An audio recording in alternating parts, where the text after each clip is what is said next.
Good morning, all. I'm just going to check this stream out for a few minutes, make sure that you can all hear me. So there may be a bit of double audio.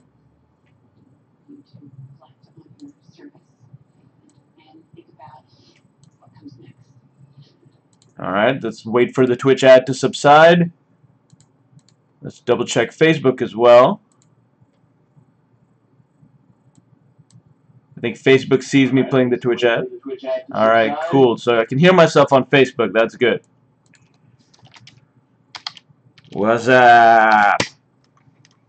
All right, so I am checking out the Facebook and the Twitch live chats. So if you have any questions while I stream this morning, just drop them in there. Then I'll try to get to them as soon as possible. Let's double check this. Perfect. All right, so we are live on Facebook and Twitch and YouTube, I believe. All right, so let's start it off from the beginning. I'll give you guys a basic primer. My name is Aiman Akhtar. I'm a 3D generalist in LA. And I've been doing a lot of 3D printing over the past 4 years. Currently making miniatures at Sky Castle Studios, small-scale 3D printing. But I've done large-scale 3D printing for various companies, Alliance Studios, my own company, 3D Smiths, costume work, VR work, that prepping into 3D, stop-motion animation, and even launching my own toy line, Fungus Ores. So you can find out more about my work on aiman3d.com and just peruse the gallery. Check out all the stuff. Right now, it's all mostly about my IP, Fungus Ores, which is launching this coming weekend at DesignerCon in Pasadena. So my wife and I, we built our own brand and toy line. We prototyped all of these little blind box characters, little dinosaur mushroom hybrids, and we did a Kickstarter last year. We got it funded. We went into mass production, and this next week, it all comes live. So that's primarily what's on my mind right now. But if you check out Aiman3D, you can check out a lot of the other work I've done. All right, what else?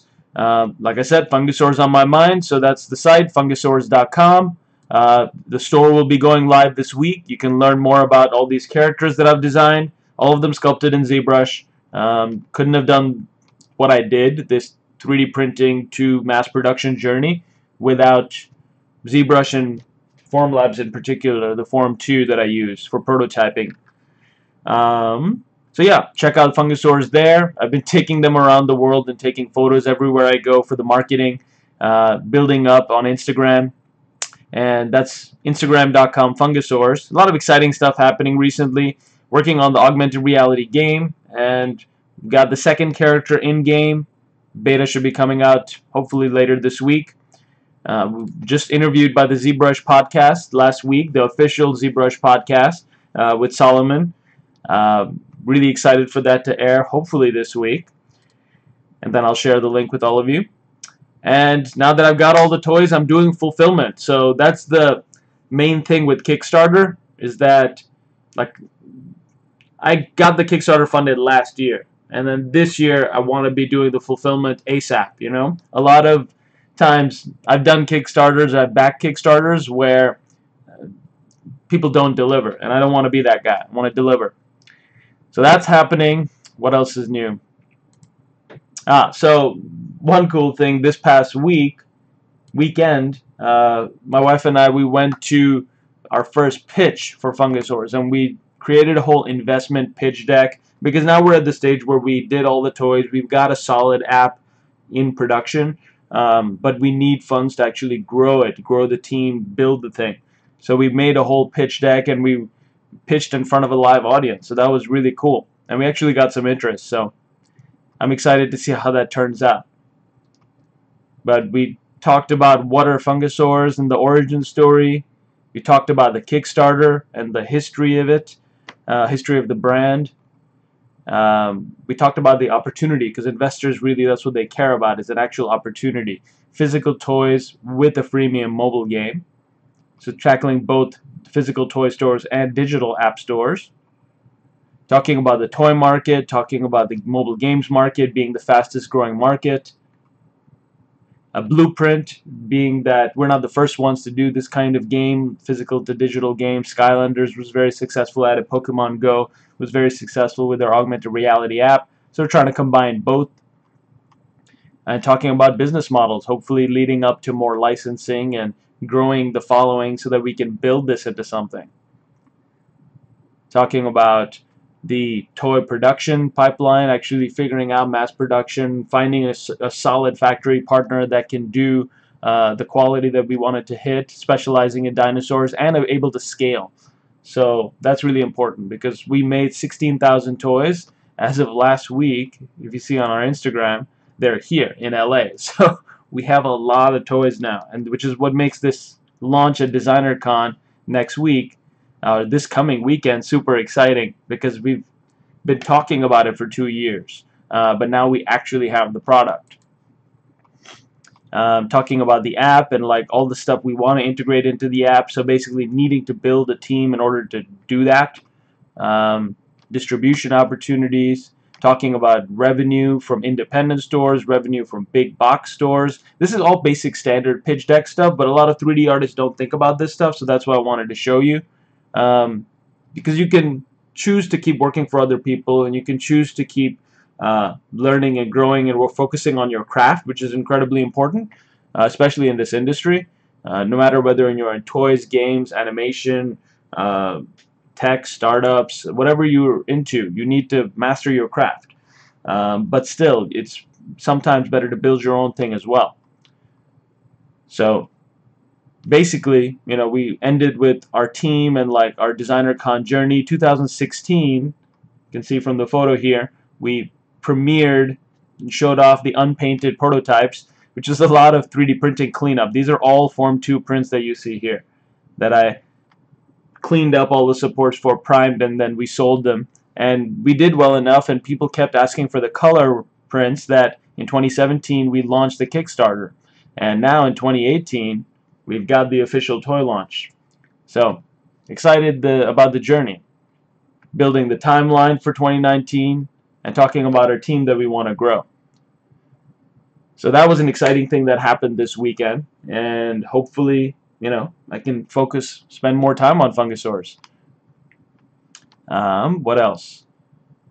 ZBrush stream. Okay, so if you guys actually just regular Google, if you Google ZBrush live, not live Boolean, Google's always thinking ahead. Okay, if you Google ZBrush live and you scroll down to presenters here, you can check out all the awesome artists that are streaming for Pixelogic. Shane Olson does awesome stylized characters. I learned a lot from him. Michael Pavlovich just does the best demos of all sorts. If you scroll down, there's me, Aiman Akhtar. And you can check out, I usually stream 8 a.m. to 10 a.m. on Mondays in Pacific Standard Time. You can check out some of my work. The dress I did for 3D World Magazine. All sorts of 2D to 3D collaborations, stylized work, somewhat realistic work, and you can see all of the past streams. So I've been trying something different for the past few months because I've been so busy working on Fungus Ores, the game, and full-time at Sky Castle Studios. I've been trying to not do like a project per stream, that was kind of the original intent when I started this. It was about being 3D printing in ZBrush ideas to reality. So I make an idea, I sculpt it, I print it. And I did that recently, for example, with the scar mask here. If you check out that stream, turn the volume off. So I started with my usual spiel, and I talked about the scar masks that I had seen from the Lion King musical, which I had seen earlier this year. And then we went into ZBrush and then started sculpting. So I worked on top of a scan of my own head. I printed this with the Raise 3D printer. And within the one session, I had kind of refined the idea of the mask. Sculpted quite a bit of the detail around a scan of my own head, so when I printed it, it would fit. You know, even inflated my face to be the cutter and cut that out of the back. And then really cleaned up and finished this mask for print, even adding a few different holes and such. So then cut forward, let's see, zoom back. So So cut forward to last week, or maybe this was 2 weeks ago. I finished that mask, and I showed it off, basically. There's the 3D print, the fully painted mask. Actually, I've got it here now, too. Right there. I can actually make that a bit bigger, so you guys can see what's happening. Uh-oh. There it is. Okay. So there's the finished scar mask. And this is kind of what I wanted to make my stream about. You know, ideas to reality. Thinking of something and then actually being able to pull it off and do it. And just showing you the possibilities. Because that's something that I really enjoy, is challenging myself with various complex projects and trying to see how quickly I can finish them. However, like I said, I've been trying something different on these streams, which is, since I've been slammed, if you notice, majority of the streams, like I've done 6 or 7 streams going from a project from the very beginning, blocking stages to refining, and basically showing you like 15 minutes at a time how I take a project from a base mesh, not even a base mesh, like nothing, just primitives, into, you know, basically a refined sculpt for 3D print. Even did like a little mini 3D print of this project in order to show you. So I want to try to wrap this up over the next, you know, 3 sessions of November. And so now I'm going to start taking this project and speeding it up. So whereas I've been showing you every little bit of the detail now, I'm going to start transitioning to try to finish it. Excuse me. Alright, so here's where we stand with this project. This is based on an illustration by a friend of mine, Ryan Winch, and it's his character design. He's our character designer for Fungus Ores too. So basically, this is his character project called Logan from Space Pilgrim, which is a short story he writes and collection. He wrote an excellent book, and he's working on book 2 now. So I wanted to make this character for him and print it out as a little work trade thing we did. And it's basically up to a point where I've got the base mesh to a good point. I've got the robot figured out a bit, the robot backpack. Still need to work on the base quite a bit. Still need to add all the details. Just punch it all up, you know, work on the face. There's a lot of work that needs to be done on this still. I'd say we're about, I don't know, maybe 9 or 10 hours into the sculpt. So we haven't actually, you know, it's a bit hard when you're sculpting live on ZBrush and talking about your process and answering questions to be able to sculpt quickly, but pretty good for about 10 hours. And what I want to do now is work on it a bit today, work on it a bit next week on Monday, and then I'm going to try to wrap it up. So you guys can see, you know, kind of start to finish, and then I'll 3D print it out. And then after November, we'll move on to new projects. So hopefully you're going to be enjoying this. Alright, so let's check out the Twitch stream. What up, Sean Lake? Good to see you. Alright, he's asking a question. When did you realize that you had a thing that you wanted to make Fungus Ores a collectible toy? Did your wife say, hey, these are cute design, you should make them into toys? So Sean, yes, I mean, in a nutshell, you always have to listen to what your wife says. But it wasn't just that and just her. It was a lot of different people at DesignerCon and basically showing it. When you show a project and you don't get much response, that's when you know, okay, let's drop this. It's not finding the audience. But when you show a project and it's getting a lot of response and people are like, oh, I want that, I want that, I want the color, you should do this, you should do that, and it's very engaging for people, that's when you know a project is worth pursuing. And honestly, it's a risk. It's always a risk when you try something like this, but it's worth taking. If you take a big risk, hopefully you can get a big reward. So I'm excited to do that. Aha moment indeed. All right, we got some people on Facebook here too. Jose Arbos Perez, hola, what's up, man? All right. Eyal David, best regards from Israel. What's up, man? Okay, cool. So Mateus is here. Mateus Zadikov, excellent 3D artist. Mateus, you're still in Spain, right? Alright, cool. People will slowly start trickling in, and I'm sure some people will watch this later, but I'm gonna get her started. Let's see. Let's start playing some music.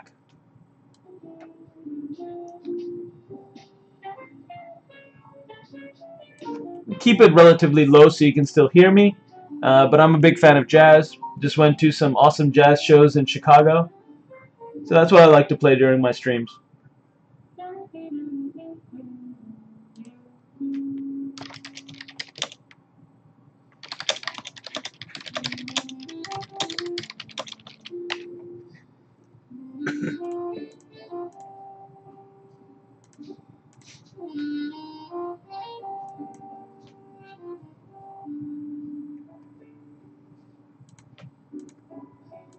Alright, give me a second as I just get set up, answering some people's queries.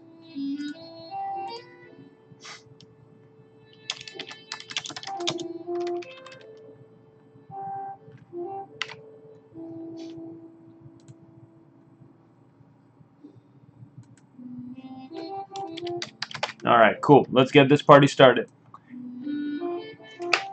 Open my little drink. Double check the stream is looking good for you all. And my head is shrunk down. Perfect.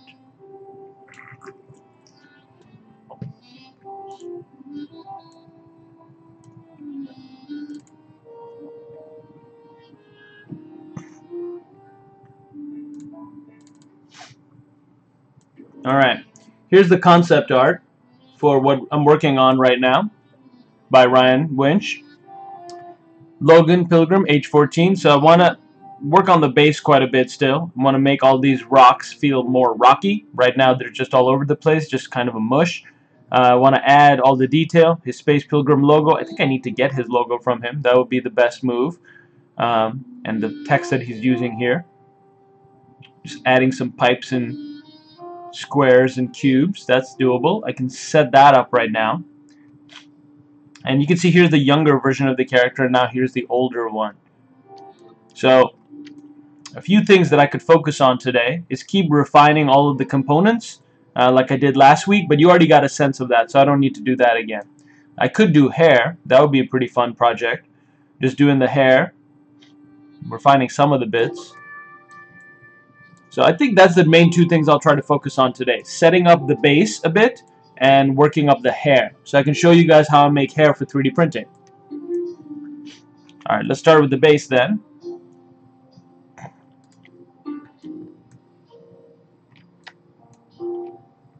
I might solo it out for a second just so I can see only the base. But you know what would be useful is to have some semblance of where the character is. Now this scene's getting a bit heavy. It's got 15 million polygons in scene, so it becomes a bit hard to move around. Luckily ZBrush has this really cool feature called All Low in the subtool menu. And what this will do is it'll take all of these meshes and it'll bring them to the lowest resolution. It should work. Unless I've pretty much only been dynameshing and I don't really have lower resolutions. Which in this case seems to be what's happening. Let's just turn stuff off then. Turn that off. Turn that back on. And maybe let's bring something like the hand in so I know, or the feet, so I know where the character is facing.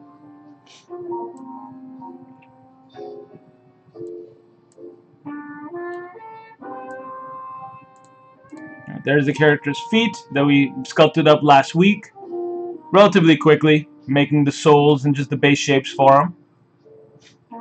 And then the hands.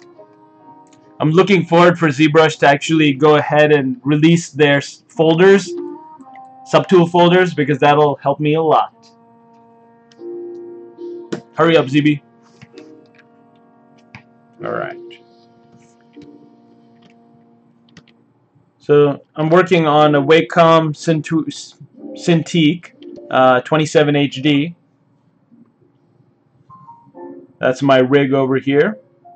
I'm gonna go over to some different brushes. So what I'm looking to do is create sharp lines and creases into here. So something like a damp standard brush might be the trick here, or I don't know, there's a few different hard surface brushes that work really well.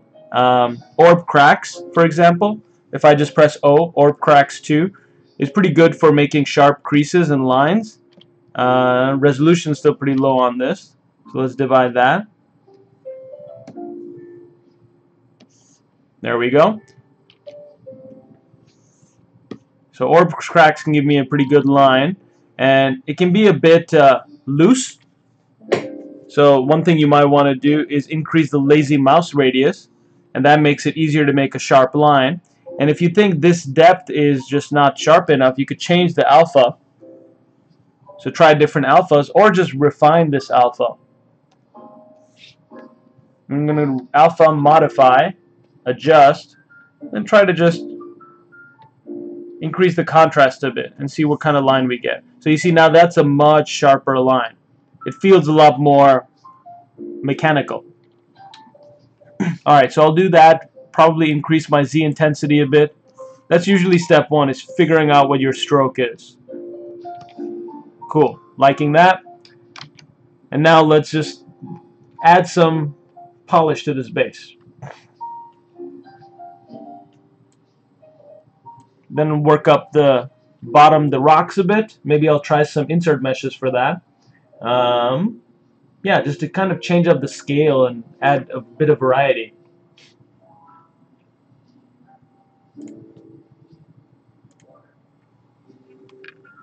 Carl's Pizar on Twitch is asking folders, what's that about? Okay, so if you check out the latest ZBrush Summit videos, they're also on the Pixelogic channels.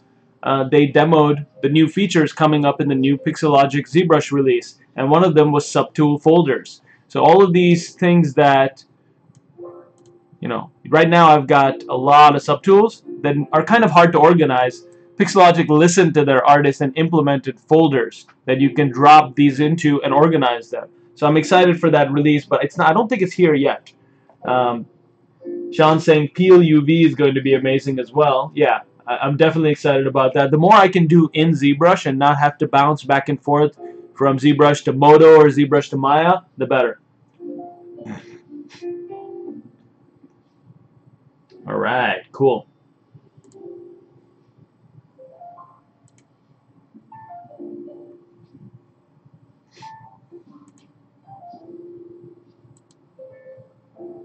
Got some more people on Facebook.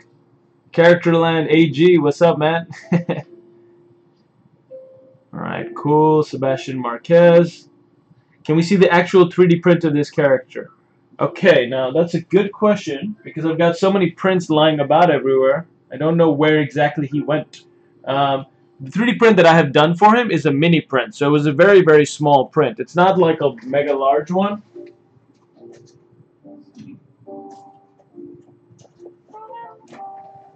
Nope, not immediately accessible, so I'm not going to spend time looking for him. But I'll show you guys next week because I want to actually 3D print him larger scale, like 5-6 inch scale. Mateus is saying, am I going to CTN this year? Not going to CTN this year. I've had issues with the organization, but it's not something that is the main big deal for me. The big deal is that this year I'm at DesignerCon the same weekend. So DesignerCon is more of a prestigious toy expo, and they have a lot more audience and a lot more people willing to spend some money. CTN I found was very student-oriented, and it's all about animation. And I'm not making an animation right now, I'm making a toy and mobile game. So DesignerCon is the better bet for me this year. Alright, cool. Questions answered.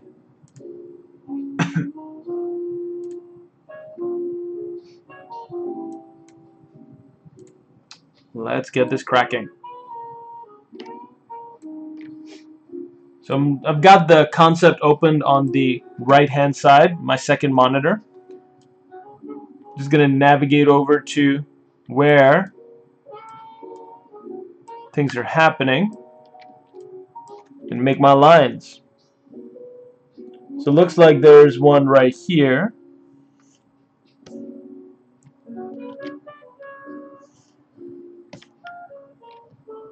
I want to try to make it as straight as I can, so I might increase the lazy mouse radius. Try to do it from the right angles too.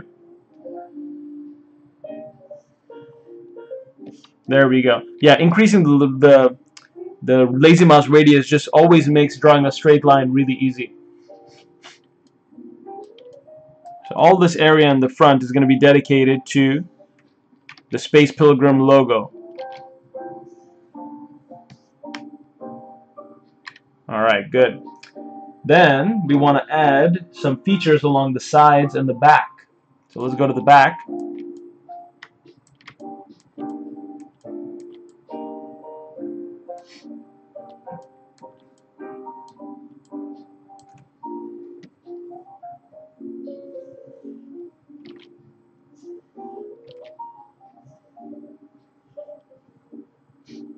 That looks pretty good. Let's also add a little cube coming down.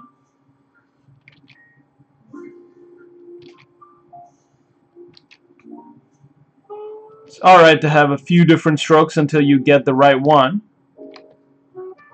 And you got to check it out from a few different angles to make sure it is the right one.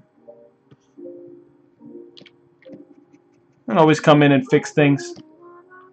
Alright, cool. Got a little panel there. A few more panels along the sides, which I could actually draw squares out for, or I could see if they have a square. Use something like alphas to block that in. Let's try that. I will go to N. That's my shortcut for a standard brush. Drag rectangle and pick alpha 28. See what happens. Very blurred and fluffy. I'm going to drop the focal shift in -100. That way I get a good square panel. Looks like this one needs to be a bit rectangular. So let's see how we can stretch that. We'll go into alpha. Let's see, modify. Maybe would do the trick. I can make a custom alpha, but let's try something.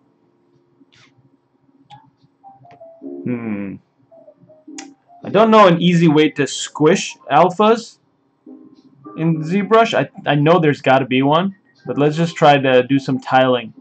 If I do some V tiles, it'll make 2 panels.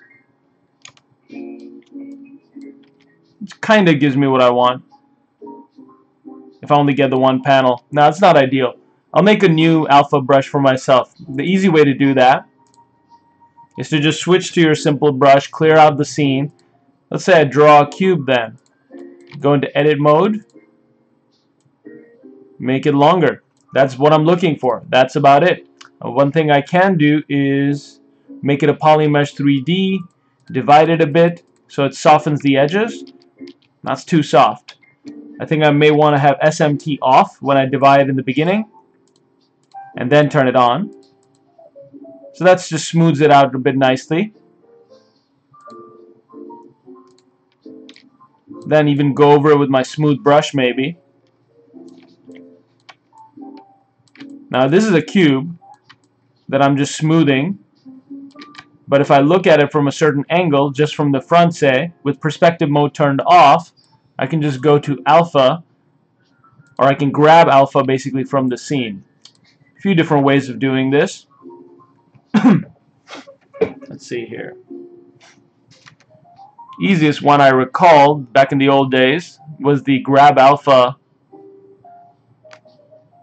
brush. They had a 2.5D brush dedicated to it.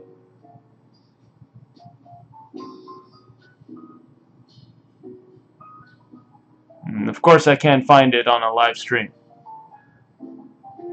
MRGBZ grabber? That sounds like it could be possibly something. Yeah, that was it. The MRGBZ grabber. It can find and grab all the stuff, but we only need the alpha basically. Let's try again.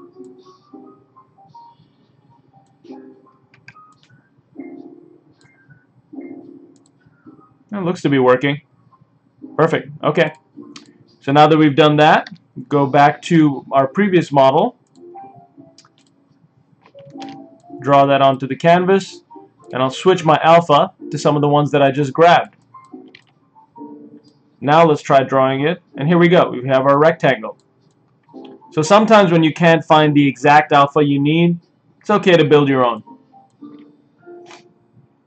In this case, I could take this a step further, because if I'm looking at this concept, it's a rectangle, but it also has little bolts that kind of tie that rectangle panel into the base. So let's add those. Let's add those into our alpha and see if the alpha will draw them out the way we want. That way we don't have to place them individually after the fact. So I'll undo this. I'll go into my Cube 3D again. Let's see here. Let's go to the Insert Mesh brush, the IMM brush, and let's find a bolt that we like. You could try flathead bolts. I know there's a few different IMM brushes that have all sorts of different bolts that we could try.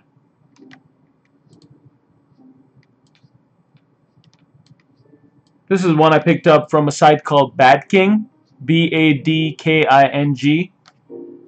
IMM machine parts.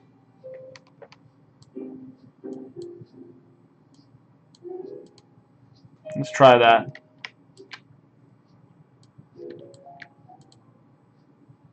This is not the right file. This is the file. And I need to make sure I don't have any subdivision levels. That looks like a pretty interesting bolt. I just want to make sure it's buried into my mesh. So I'll go to my brush, modify, or not modify. I need to go to the depth. We've got that right here in my UI. Is it under alpha? No, it's under brush. Here, brush depth, and then you can just set the depth of your mesh. So there, it's quite a bit more buried now. Too far.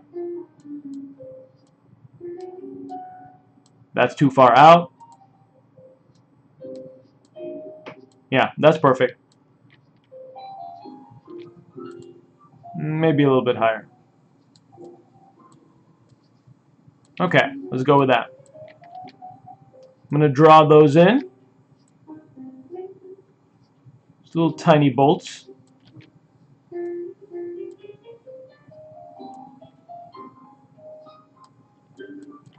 Just to try to make them kind of symmetrical, one thing I can do is split them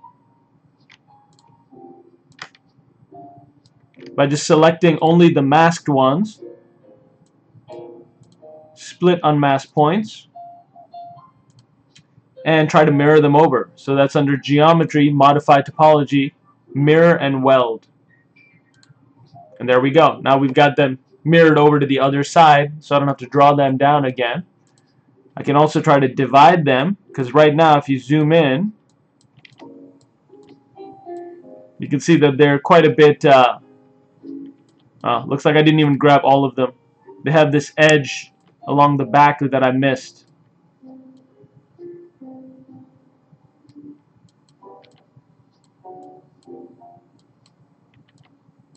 Alright, looks like I missed the top edge, so I want to grab that too. That's why it's always good to double check and get really up close with what you're working on. I'm going to just grab that piece and the bottom piece. Split unmasked points. And from there, I'm going to mirror them over to the other side. Same trick, Geometry, Mirror and Weld X. So now I've got those. Merge them down. So now all of these are one piece. I can come to Geometry, divide, divide, divide. See what that's looking like. Much more crisp. Can delete lower. I can also try something, which I like to do pretty often. Just add a little bit of inflate to everything. Just to help, you know, those forms read really well.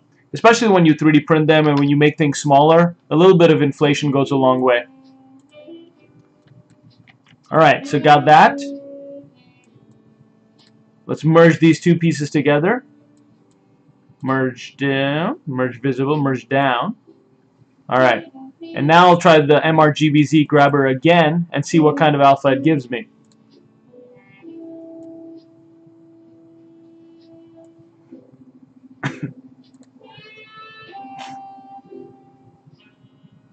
Hard to tell, but it doesn't look like it has those bolts in it. Unless I need something like Z add on when I use the MRGBZ grabber. Doesn't look like it gives an option. I think this tool is more specific to grabbing the color and material, but not specifically the alpha. So maybe there's a better way of doing this.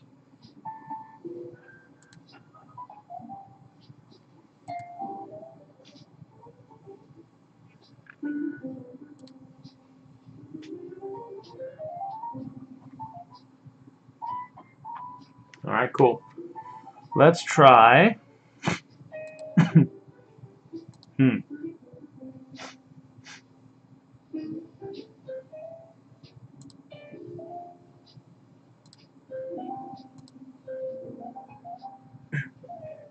Let's try a grab dock and see if that gives us what we need.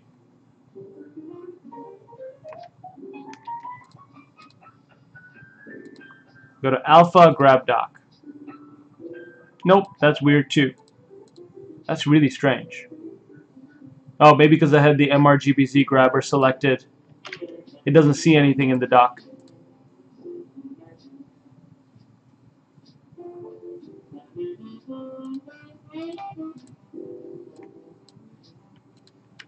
Draw that in the scene. Try again. Alpha, grab dock.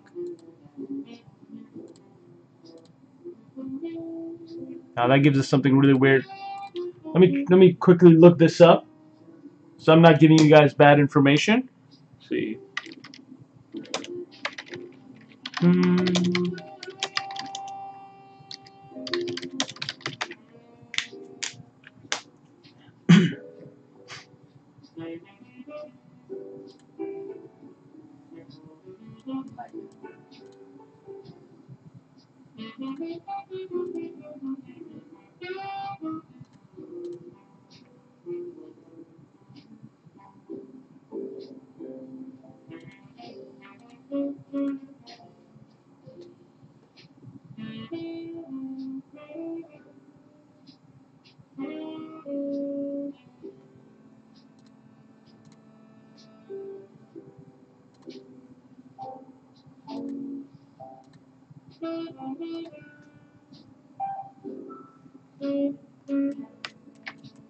I think it's just simply under alpha and grab dock.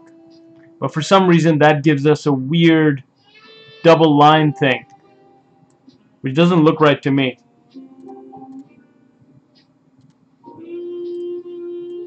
Because when I try to use it, it's exactly what it does. It just drops to... Oh, you know why? I think I had tiling on in my brush.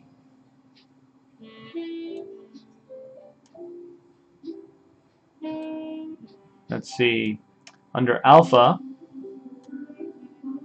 modify, I had set the tiles to 2. That's why it was so funky. Silly goose. Alright. So that's working, and it's giving us those little dots. But they're really, really thin and small. So we may want to pull them out.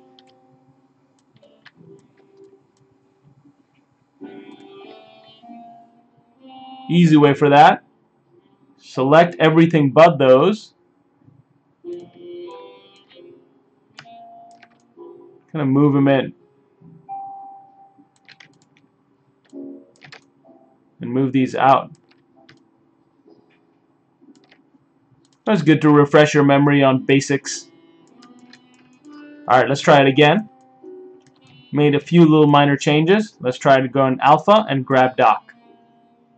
So there we are. We've got our alpha. Let's try it now on our cylinder mesh. Or on our base, so to speak. Say we wanted to add a panel right there.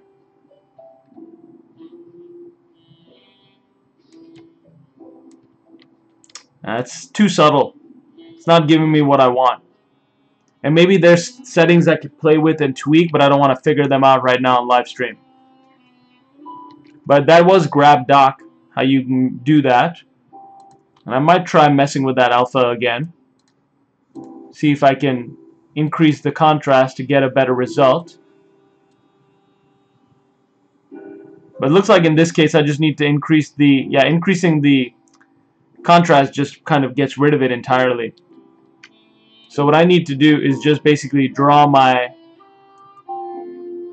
mesh out and then add in those little insert bolts myself.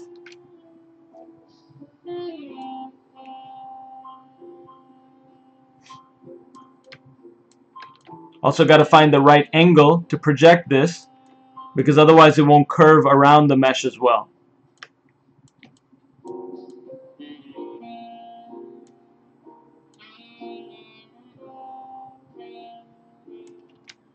A little bit lower.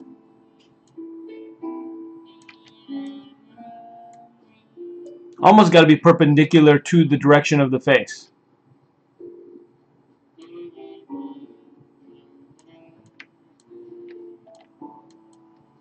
So somewhat working, just to start getting a panel in place.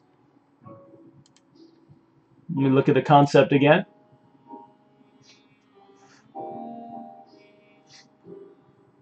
Carlos Pizarro is also saying a tip: create multi-alpha brush under brush.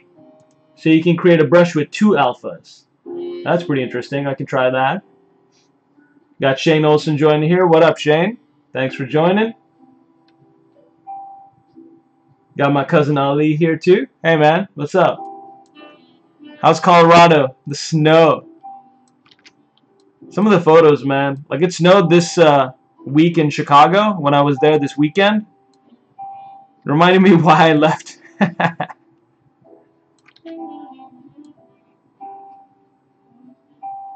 Alright, so if I try to make the panel as big as I want to make it, what ends up happening is no matter what my angle, it's not going to line up with my mesh exactly. So I'm going to try something different. And this is kind of, you know, just the regular workflows of ZBrush. You got to figure out what you like, what you don't like. And if some method isn't working, you try a different one. So I want to bring out a couple panels here from the corners. So I'm going to try something. Let's try to just do a mask and refine that mask.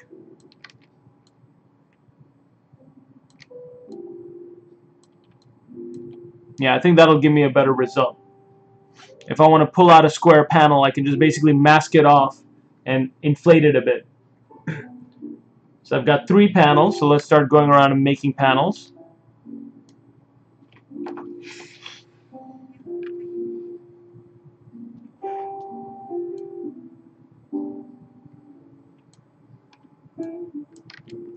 Got to make sure I'm starting the mask off screen, because otherwise it's going to just draw it on. Alright, that's looking good. And you can see how it curves and deforms with the mesh. And I can fix it by coming along to the sides and unmasking the areas I don't want masked. Finding that balance.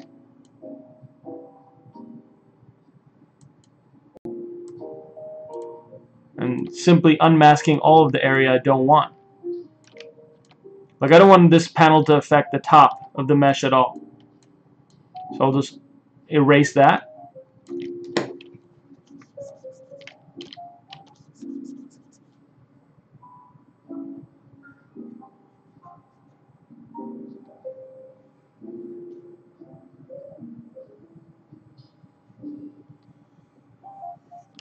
Cool. Now that we've got that, I can soften that mask just a touch. I can actually soften it quite a bit. Just control tapping on the mask. Going down to my masking. And I can blur, grow, and sharpen my mask there as well. So let's try sharpening this mask again. And what that did, basically, it just helped round out the corners. And that's not something I want to do. I'll just try it with the way it projects it. Invert that mask. Take my move brush. Simply pull it out a bit. Effectively pulling out the panel from our mesh.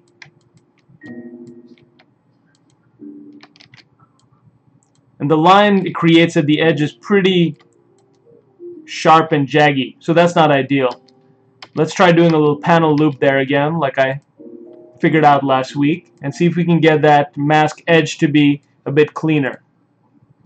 So I'll go to Geometry, delete lower, Polygroups, not polygroups, it's under Subtool, under Geometry, Edge Loop, Panel Loops. I think Panel Loops works on the masked area. No, it does not. Maybe it's Group Loops. No, Group Loops would probably work on an actual group. Maybe I'm looking at Edge Loop Mask Border. It's always fun to try to figure out. There's so many fun features in ZBrush to try and experiment with.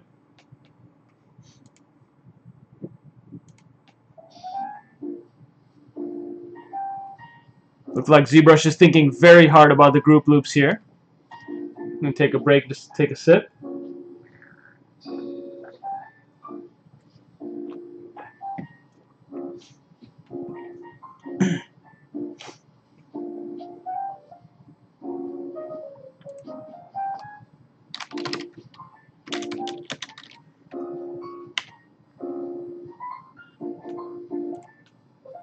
I'm going to try to get ZBrush to stop thinking about what it's thinking about. May crash, but let's try. Let's press an escape. I'll just wait for the program to respond.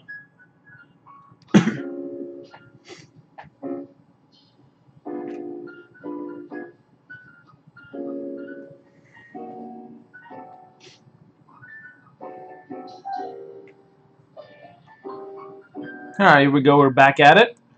Let's try Edge Loop Mask Border. There we go. So it basically created a group for that mask. Now that we've got a group there, now I could try something like Panel Loops or Group Loops. So let's try Panel Loops and see, or Group Loops, and see what it does. Because I think I've only got the two groups here.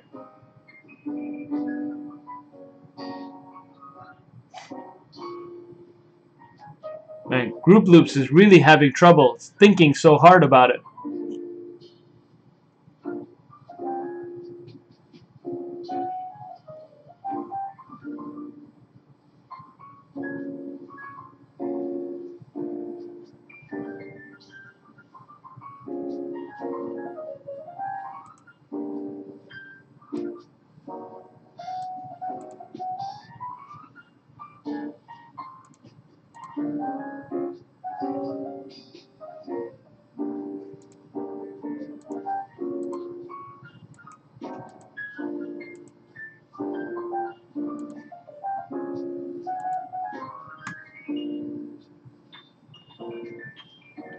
I think trying to group loops on a mesh with 5.2 million polys is just giving it too much of a headache.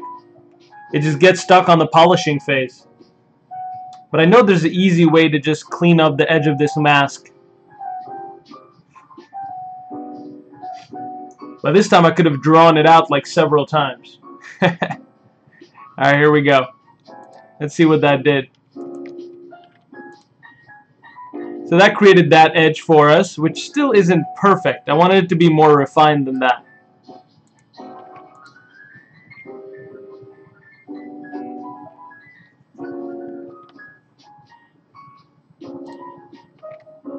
One thing I can do is mask that now and pull that out. One good thing about doing that is that the edge it pulls out is really clean and crisp, but the issue I'm having with it is that it's just not sharp. So I'll try something else. I'll try to find the right angle and try to clip it and see if that works.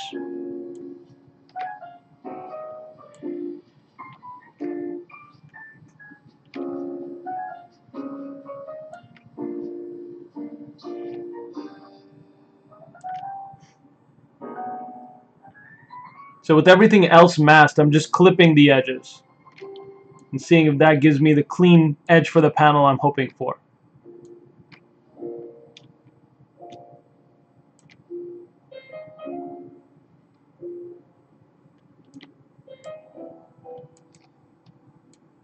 So it worked for the top of the panel really well. The bottom of the panel is still a bit janky now. It doesn't feel mechanical. It feels still pretty organic. I gotta level up my hard surface sculpting skills for sure. Let's try smoothing this a bit.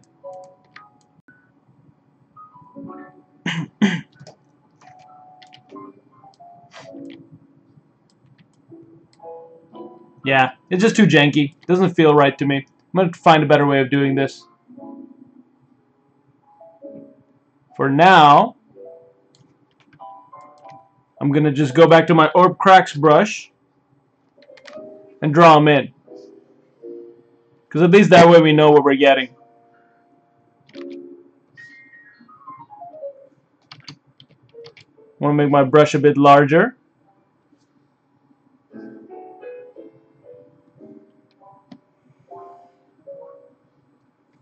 Connect these two ends. I'm going to just basically draw all the stuff I want where I want it, and then come back and fix it later. Alright, cool. Go back, scroll down. Make another panel right here.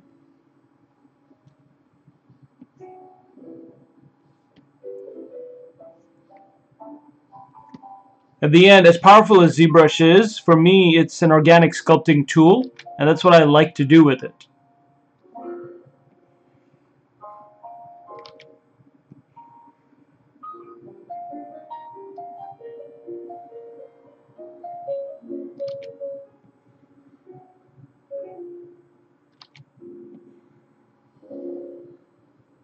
I'm going to try a few more times to get that line just right.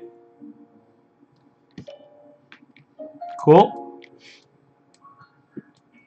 And because we've got the depth and the size of this brush all being the same, at least I'm confident that I can get a similar result for all these panels. I want to do another one right here. The purpose of these panels is to just break up the monotony.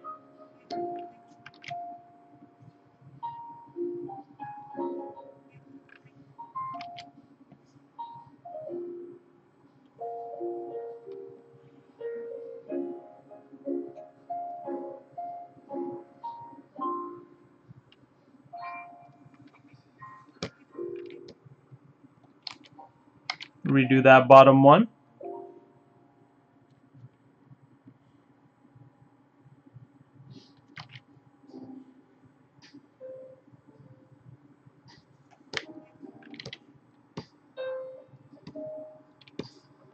Alright, cool.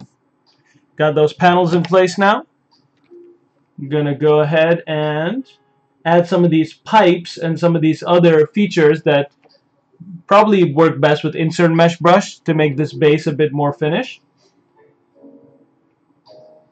And then lastly add that Space Pilgrim logo, which I'll get from Ryan later. And then we'll move on to hair.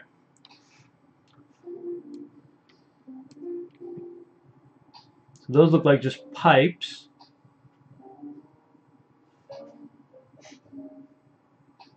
You can make one, mirror it down. That looks like some sort of vent. Let's go to the IMM brush to see if we have a vent lying around. Steam gear.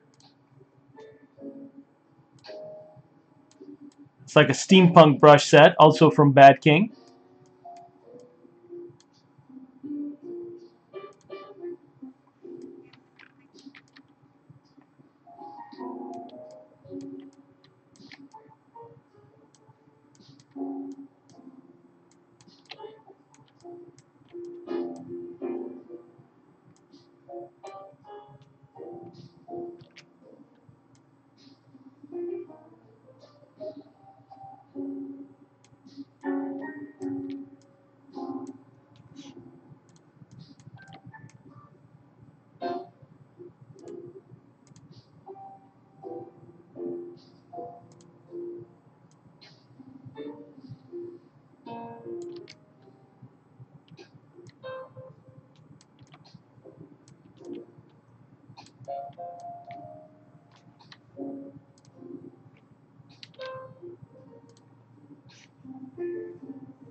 So many different IMM brushes to choose from.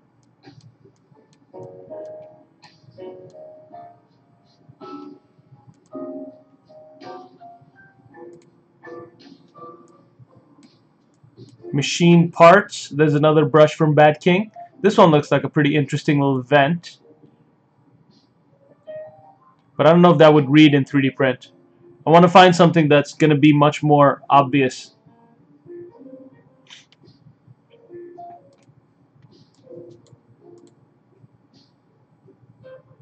This one's interesting. So these are hoses that I could, in theory, use as an IMM curve brush. See, that's a fun curve brush.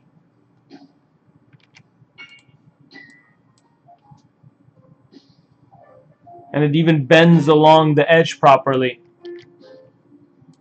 But that's not exactly what I need.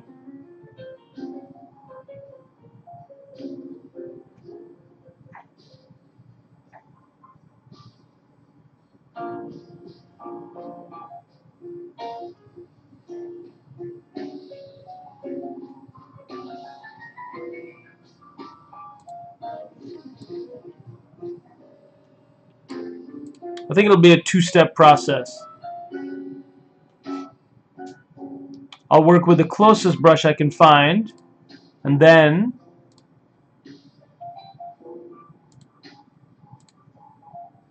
add something to it.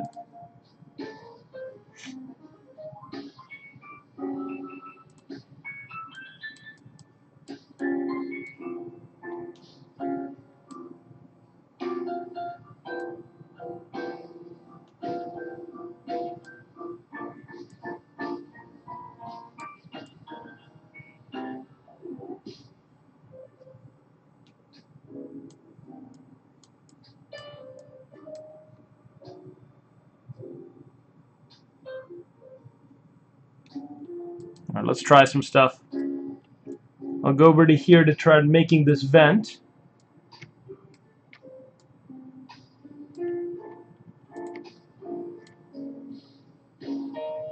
Draw it out.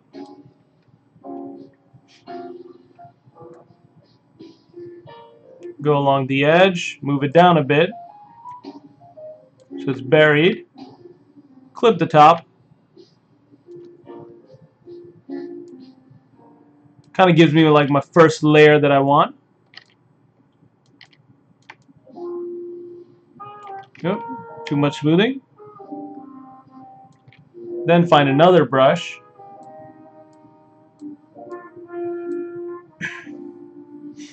Let's make it look a bit cooler. Let's try this one.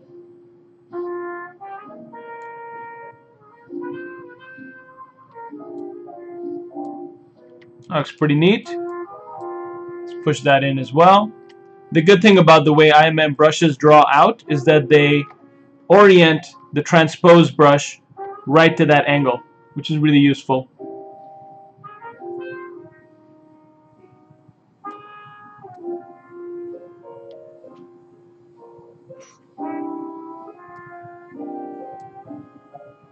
And the fun thing is you can actually try swapping things out even after you draw it.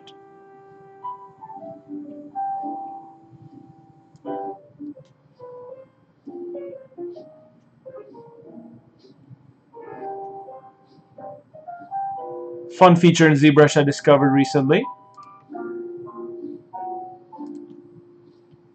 In this case, I want to create kind of a hole for a vent.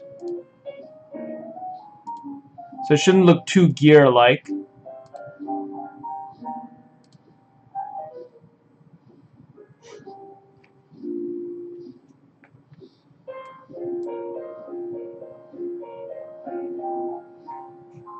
I do like the shape of this though. It's a really cool, fun silhouette that it creates. And it does leave me space in there to play around. So let's try that. Again, move it down in.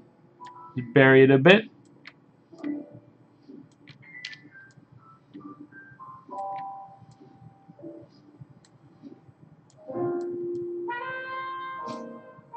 And I want to create a few different, basically, ledges to get the feeling of like a vent fan that's maybe closed.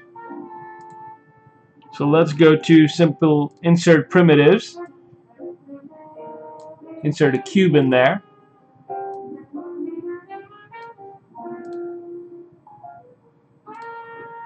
Stretch that out. Maybe rotate it a bit as well.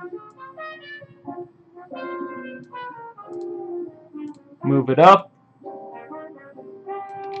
And duplicate it down a few times.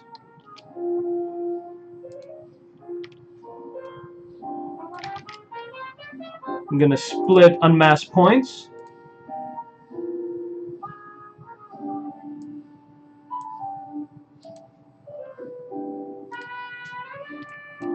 Select it again. Duplicate it. Just move it down. I'll move it down on the same axis as the rest of the vent. Duplicate it again. Duplicate it again.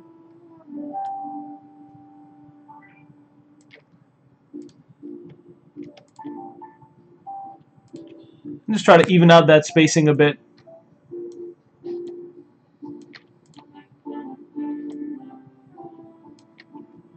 If you can't find the exact mesh that your exact insert mesh brush that you're going for, just make your own thing.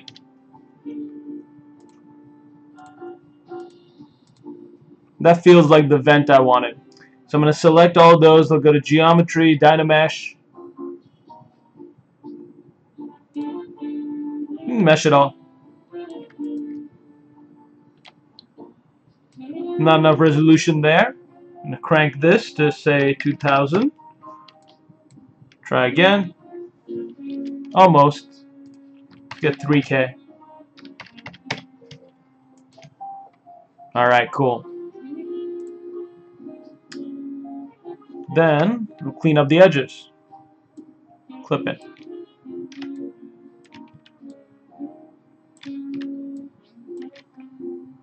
And let's select Move Brush. Just bury it in a bit.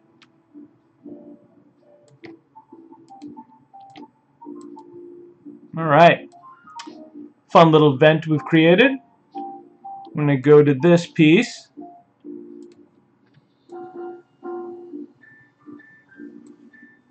Split that as well, because it's just too low poly right now.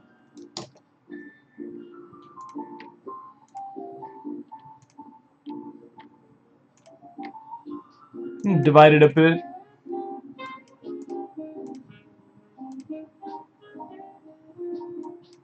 Delete lower. I don't want to merge it all together. Merge down.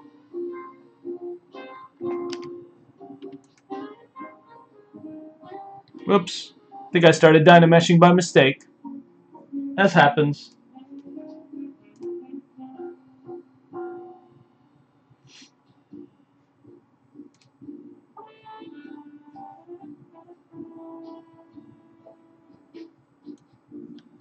Undo that. I want to find this vent and merge that into place as well.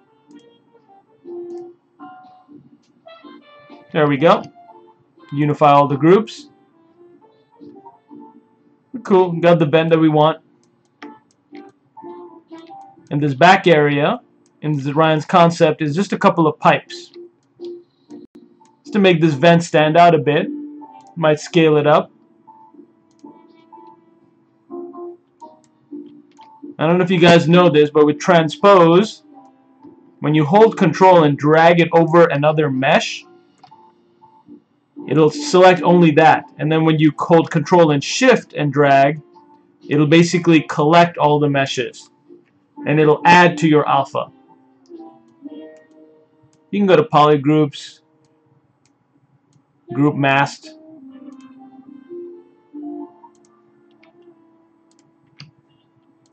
And scale this whole vent up a bit.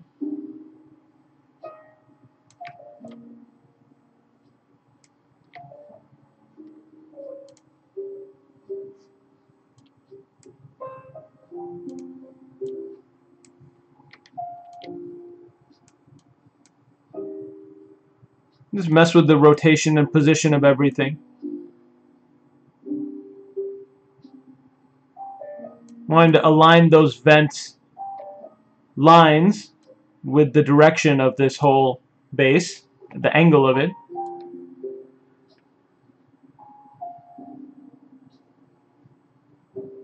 Whoop, whoop, whoop. Sometimes that rotation transpose can be a bit hard to control. There we go.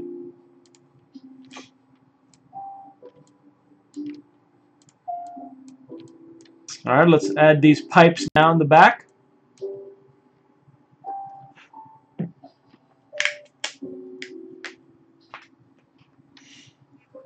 Might try something like an insert mesh brush for the pipe. Or in some cases, let me take a closer look at this pipe. Yeah, it looks like a pretty simple curve that follows along the edge. So I'll try an insert curve. Curve tube snap actually.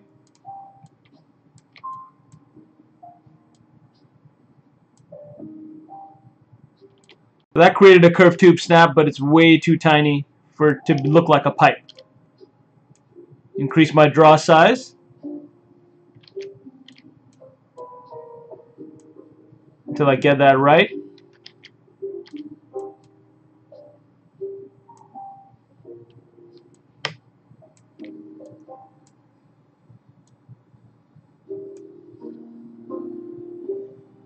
Alright, so curved tube snap, though it works, it's trying way too hard to snap.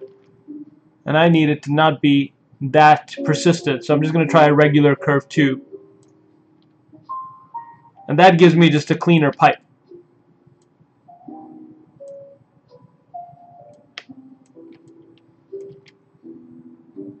I'm going to try drawing it over here and then moving it into place. You know what? Let's do that with curved tube snap. I'll draw it over here and help move it into place. That way it's giving me the base mesh geometry I need, and then I can just sculpt it.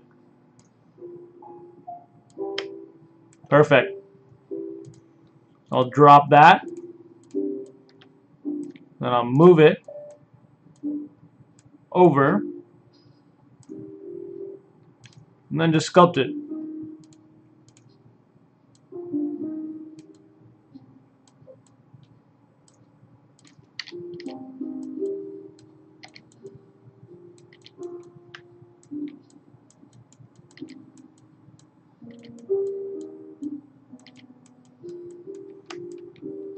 I'm going to clip the bottom because we want that to be flat aligned with the base.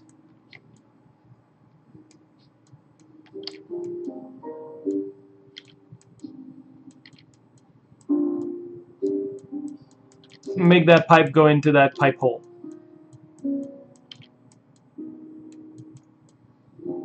Again, I'll probably split mask it and then refine it on its own.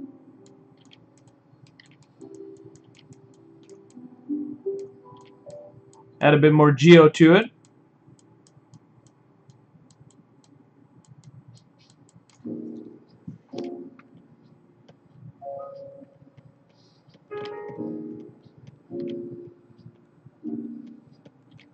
And pipes can be a bit more organic.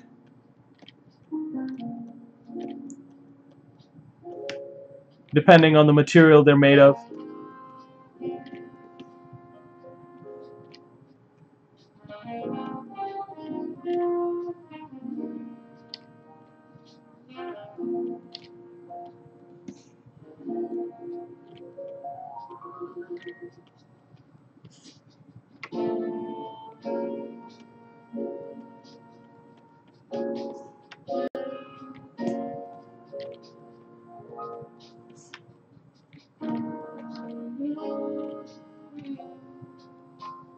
Hope you guys are taking the time to sculpt something yourself as well.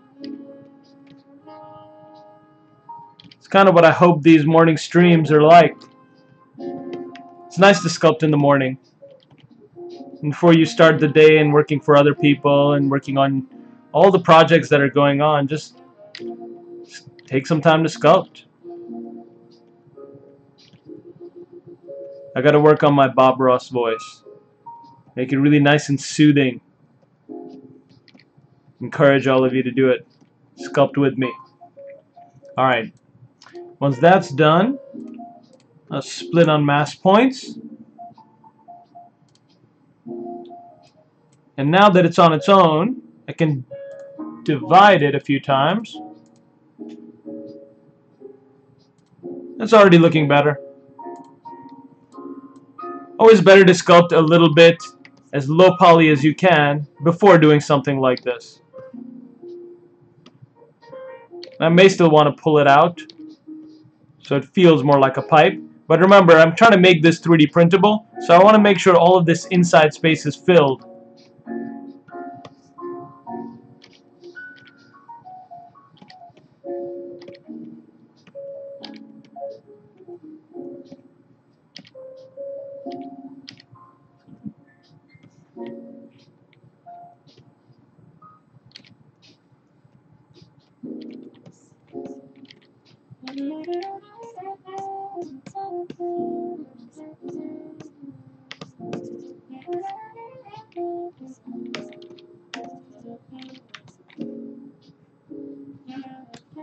Go to the damn standard brush, see if we can do a little bit of undercutting. Let's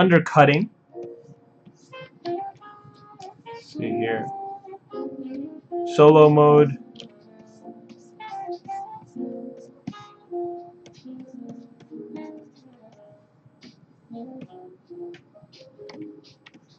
But I don't want that gap there. So even if I do an undercut, I still want it filled. Easiest way might be to try to rotate this piece so that it functions a bit better. But I still want it to align with the base, the angle that it's coming out at. Maybe the easiest way is to simply push it in a bit, so that pipe doesn't look like it's extruding too far out.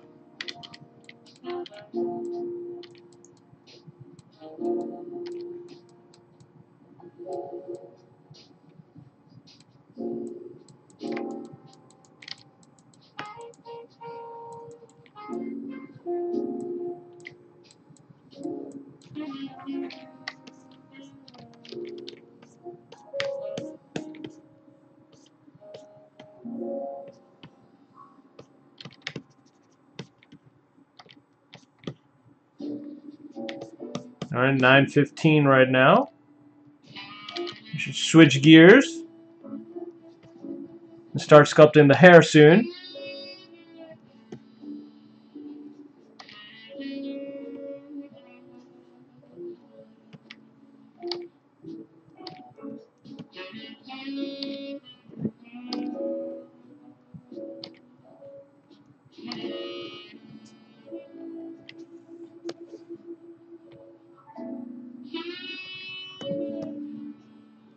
Alright. Split on mask points. Smooth out that as well.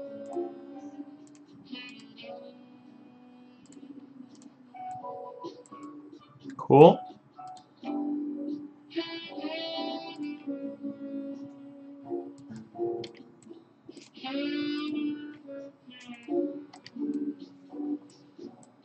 Might inflate this a bit as well. Deformation. Inflate.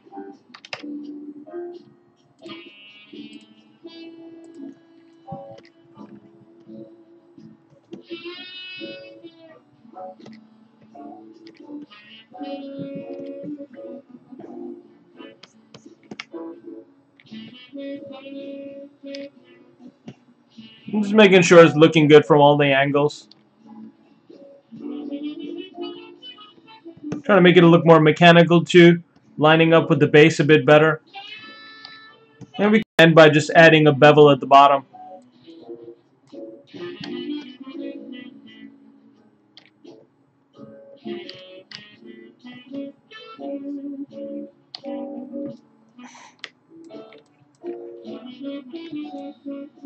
Select the bottom of that.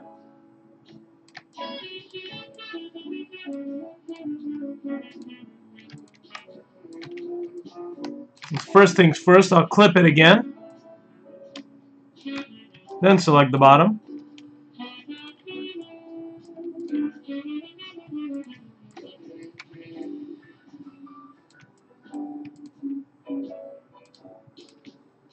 And let's inflate that.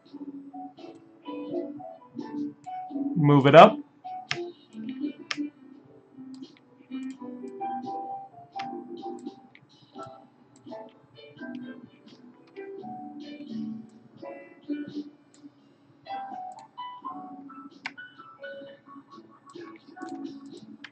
And clip that again.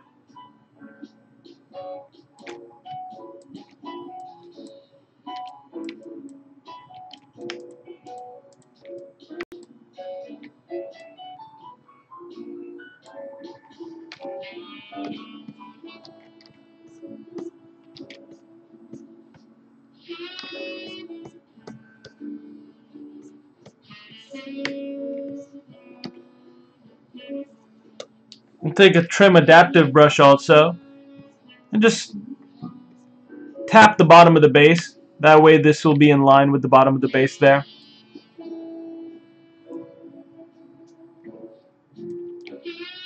Now I don't like how soft this is. I'm going to undo a bit. And rather than inflating here with the topology and geometry still being relatively low, I'll divide it a few times to make it crisper. Yeah, I was working at 5,000 geometry, so yeah, of course it won't be perfect there. That's a lot better. Now let's inflate.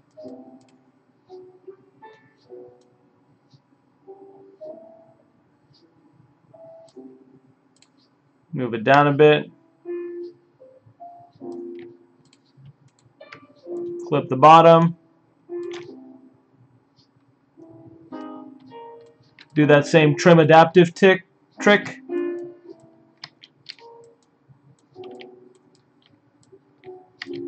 And then Dynamesh it. Yeah, that's much cleaner. Dynamesh it at a bit higher resolution.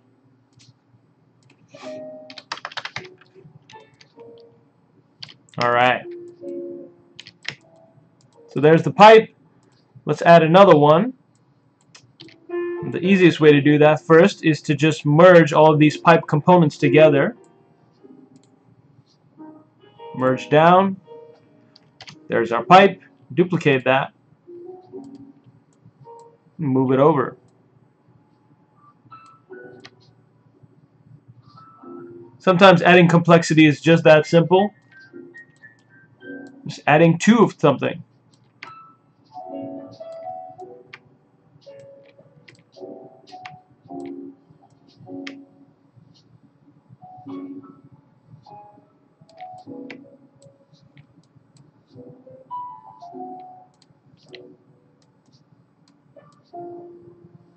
Just want to make sure I actually rotate it along with the edge as well.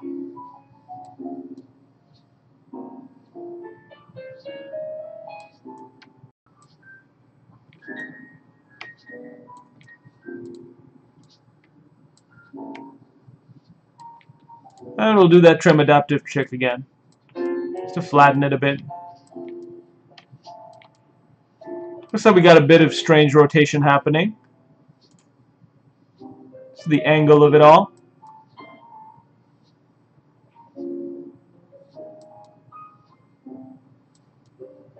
There we go. Yeah, because this angle is so curved. You know what? Undo that. I'm going to do this from here. Rotate from the bottom part. All about finding where to put those transposed lines, really.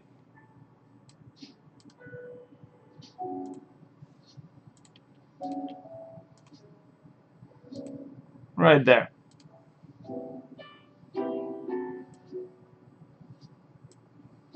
Uh-oh. Rotating the wrong piece. Gotta rotate this one.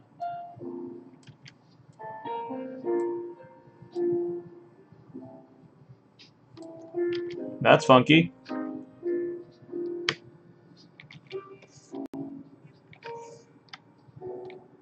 Just gonna do this.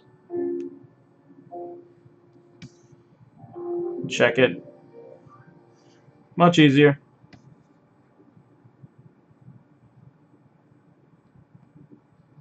Let's frame and zoom out.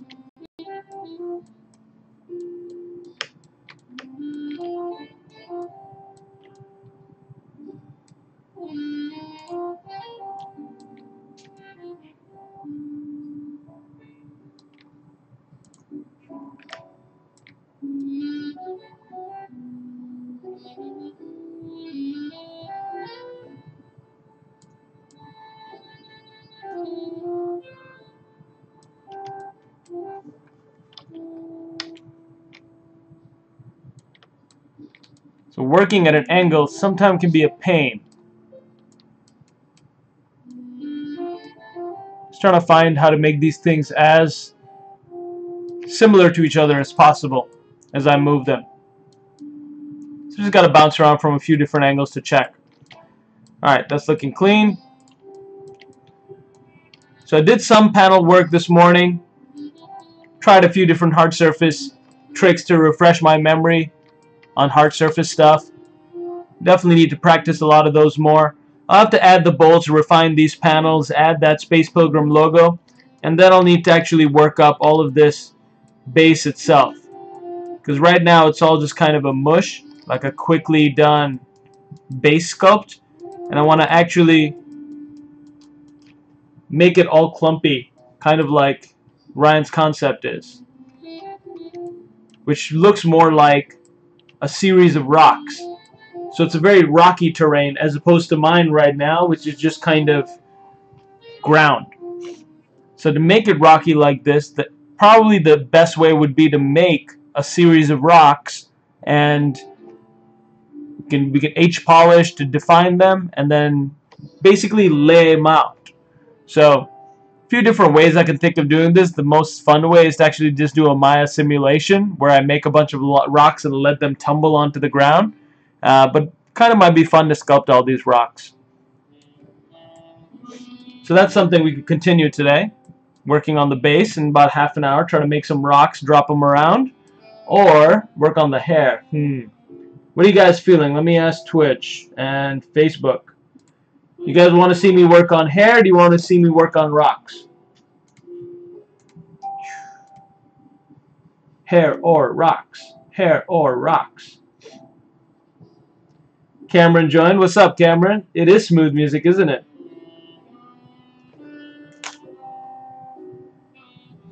Alright.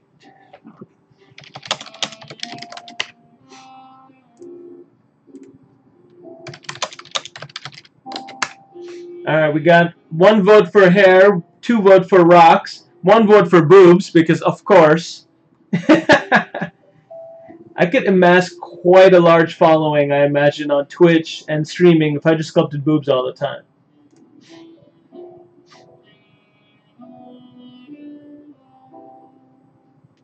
Alright, looks like it's pretty split, hair or rocks. Alright, got 3rd one for rocks, 3rd one for hair. You guys are no help. Too even. Alright, I'll show you a bit of both. Let's just do the start of the rocks and the start of the hair. So let's make some rocks. If I want to do this as an insert mesh brush and lay out a bunch of rocks on the base, I'll make some new rocks. So I'll go to my tool. Let's start with a sphere.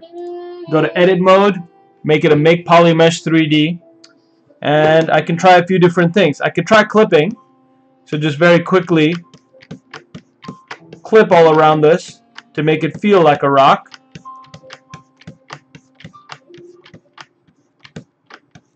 I'm trying to do this, a bit more unevenly, and can also do that.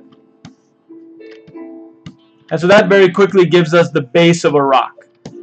It's uneven, it's shaped, but it's still pretty solid, and we want to get rid of any of those round edges as much as we can. So this starts already feeling like a rock. You can tap smooth on it. You get the idea. And so that's basically one way of doing a rock. Another way is I just append another sphere to this. So we're working relatively in the same scale at first. is to go with brushes like H polish. By just pressing H,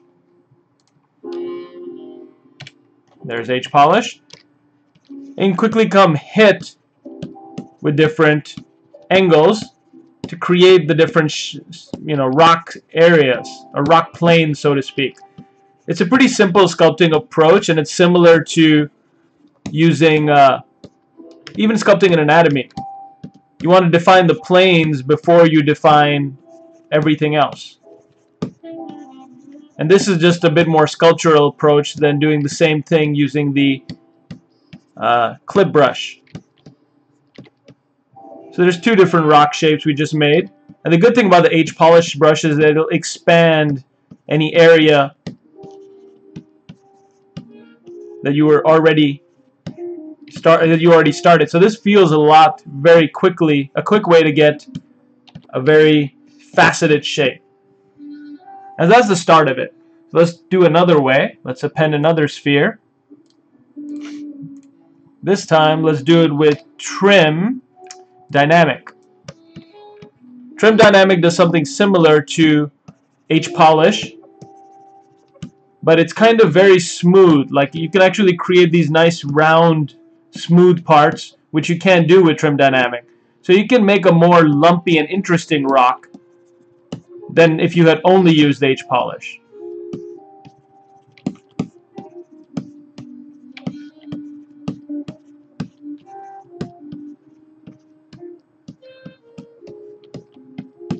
And then I can just hit it all over the place to create a more lumpy rock.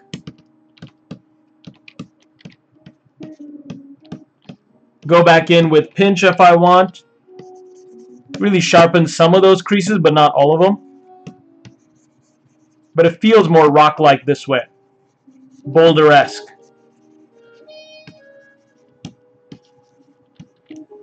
Go back to trim dynamic, TD for short. And there we go. So in a very quick, short order, so to speak, we've created 3 different rocks.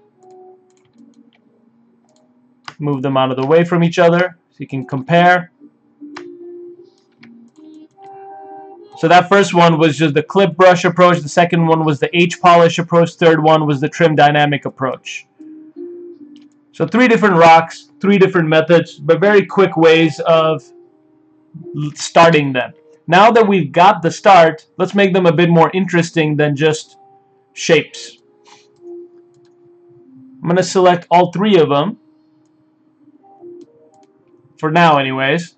I'll merge down. And they're all pretty low in resolution right now. So let's up the resolution. 1.5 mil, sure. Because what I want to do next is throw some noise on these to actually make them feel a bit more broken apart. So I'll then go to my Surface tab, and then I'll say Lightbox Noisemakers, or basically just turn on noise.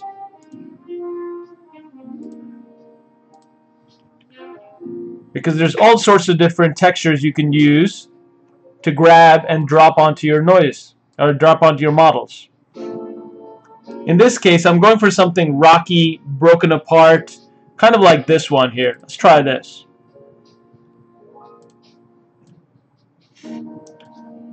So very quickly add some texture detail as well. And we can play with this. So let's get into this. We're going to edit.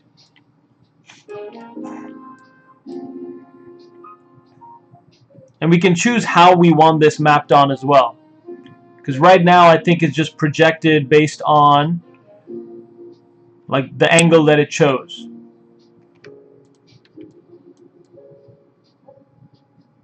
Like there. That's the angle that it chose. And from that angle everything looks great. But if you look along the sides, it's a bit, what's the word? Stretching the UV scene. Because these rocks don't actually have UVs. That's one thing we could do, is give the rocks UVs. We don't have UV peel yet though. Come on ZBrush, get on it. Easy way to give them UVs is to give, just to go with the work on clone and UV master approach. But let's see if we can play with some of the settings in the Surface tab to not have to even rely on making UVs. So I'll click Edit. Switch my angle a bit so I can see that area where things are stretching.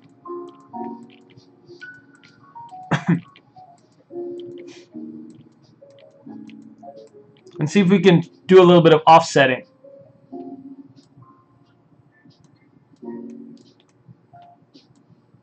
Trying to play with these offset angles. Doesn't seem to be doing much. Noise plug. That's what it is. We need to go into the noise plugin.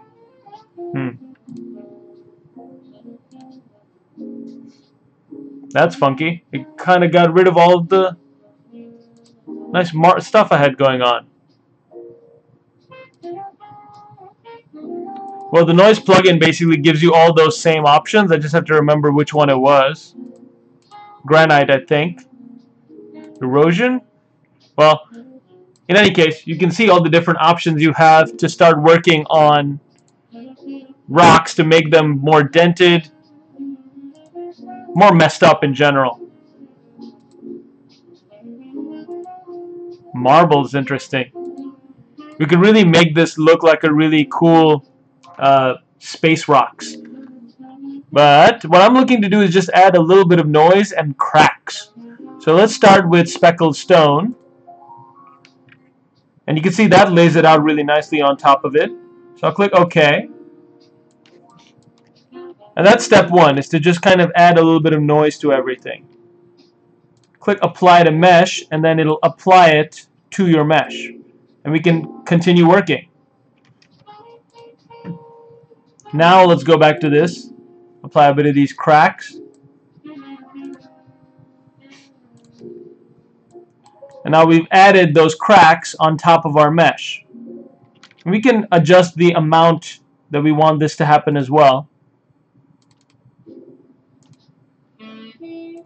I believe that's under noise scale and strength. So let's increase the strength a bit.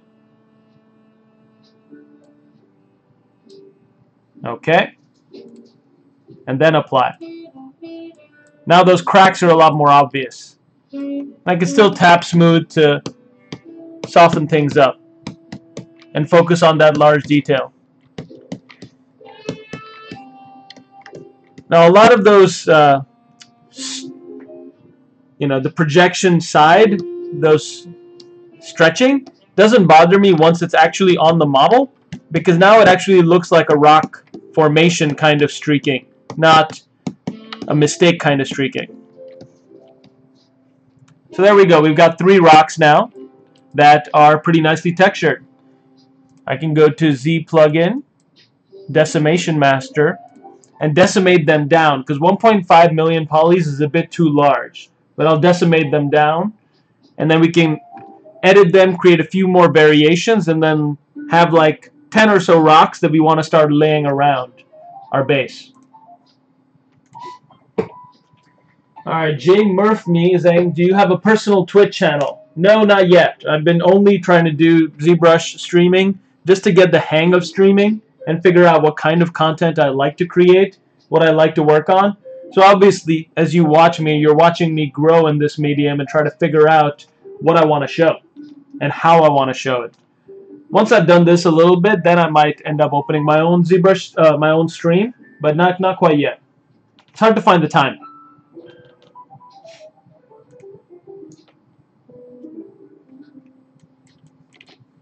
Alright, cool. That has been pre-processed, so I'll go now and decimate with 20%.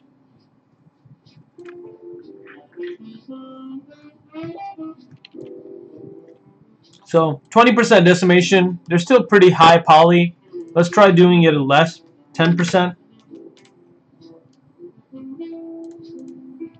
Because that still gives me the detail I need, but they'll be workable, which is important. Cool. Alright, so that's 3 rocks. Now that we've got them, we can do poly groups, auto groups, and group split. Where's group split? There it is. Always okay. And so now in your subtool menu, there'll be 3 different rocks. So 3 rocks is a good start, but if we take a look at Ryan's concept, there's rocks of all different shapes and sizes, lengths, little pebbles even. So we could start laying this out, all of these out with just our 3 rocks and then start refining. So let's try that. Or I could just keep making rocks forever, which won't be fun for you to watch.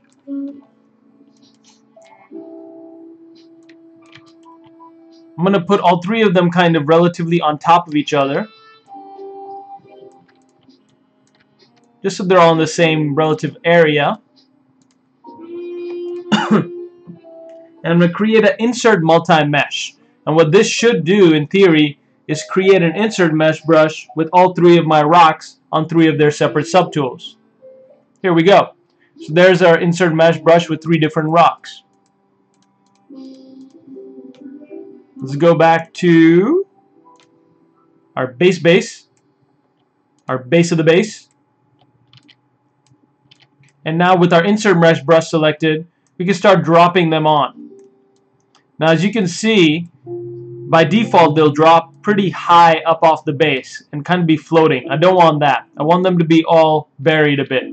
So I'm going to adjust my depth here, and now you can see they're buried. That's found under Brush, Depth. Use so many brushes in this session. Brush Depth. You can adjust that up and down.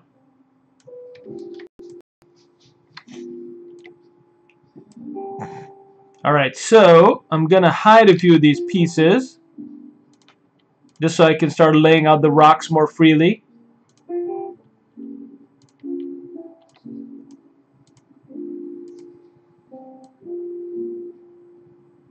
And as I drop them, I can also go into my Move brush and just pull them and push them just to change the shape, just so that they're not consistently always the same shape.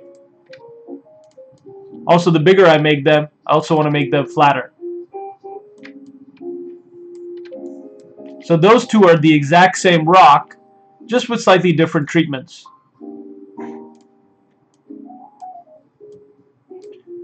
Also, when I draw them out, I can, play with them on the fly, change their orientation, change their rotation, so they'll feel like different rocks.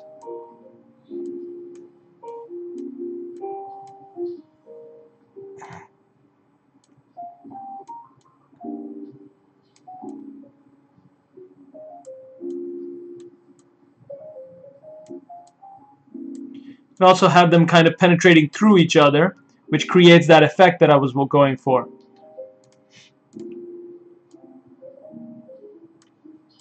But got to remember to check them from different sides, because you see how there's a lot of them are just floating. But this is the method I use to try to get what I'm going for here.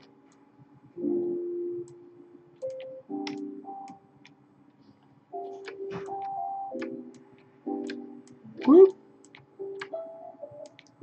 And very quickly I can have the rocky base, kind of like Ryan had originally wanted.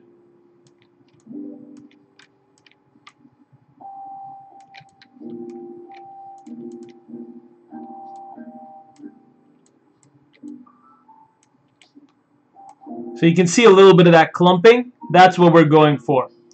Just that over the whole thing. That's why I listen to jazz. To calm down, to smooth out, and just push through this stuff. So for now I'm just going to lay out a bunch of different shapes and mess with them as I go.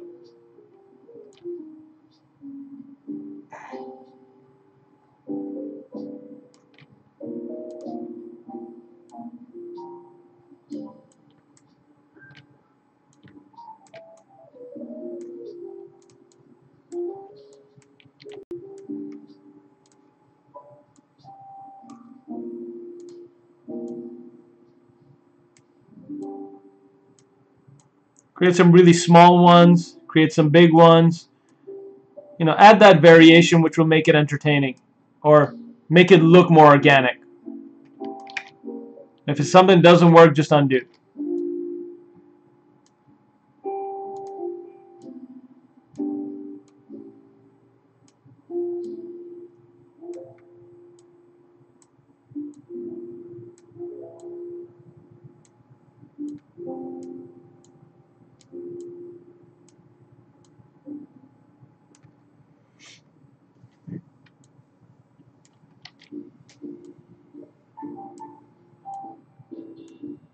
Obviously, the more different variations of rocks I had created, the more interesting this would look by default. But I'm just playing with those three.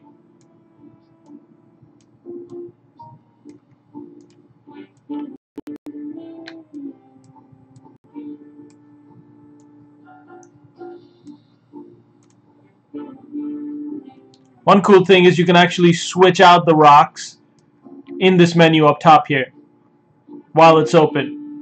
So find the best rock for the use. And all you need to do that is to just switch from your draw to any of the move, rotate, or scale tools.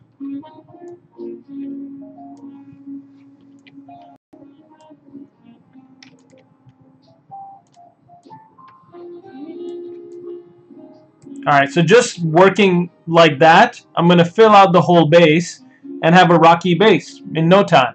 And after I'm done with that, I might hit the whole thing with the H polish here and there, trim dynamic, make it like a bit unevenly bumpy again, and then might drop some more surface noise on there to change up the cracks. And then we'll have the base. I'll keep working along the edges. I'll get the logo for the Space Pilgrim logo from Ryan, add that in. We added the vents and pipes and basics. So I think that's enough for the base. Let me give you those of you that wanted some hair, let me show you some hair as well. Save this as Logan 8.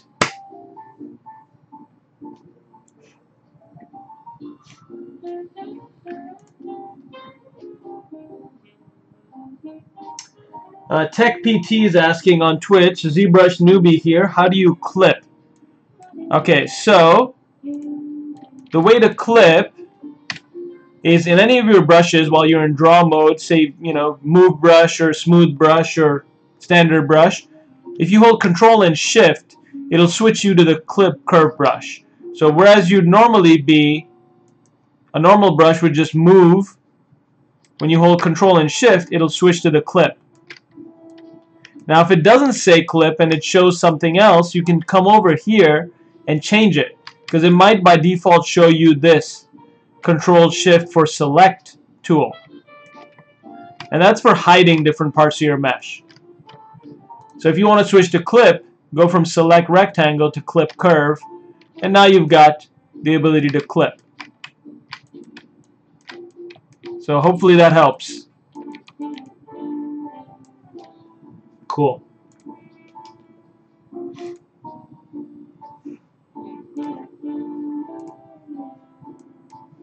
Alright, enough of that. Let's go back to the model. And I can start up the hair in the next 15 minutes.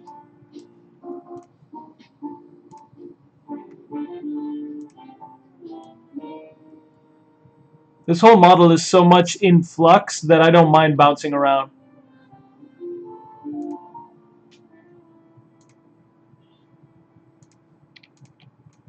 Alright, so there's the hair base that we sculpted. And let's turn on the face. Faces and pieces.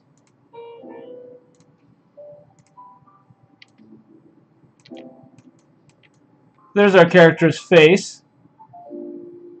A little blocking of the anatomy. Even if he's going to be wearing a shirt, I like to block in a little bit of the anatomy so I know how it's going.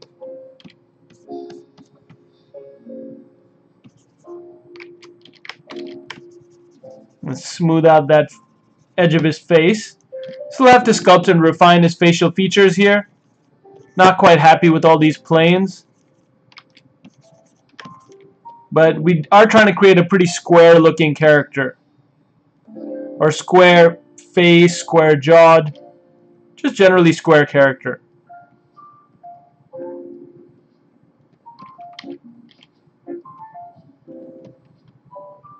So I'll have to keep working on this face.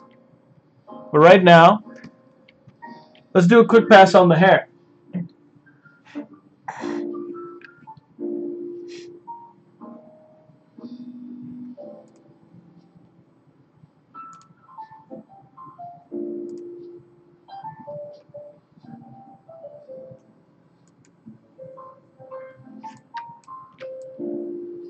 Alright, so I'm going to move some of these pieces around. Inflate some of them. This is pretty simple. This is just like the base sculpting part. And that's how I usually do with 3D printed hair. I don't want any gap, so I try to fill them in as much as possible as well.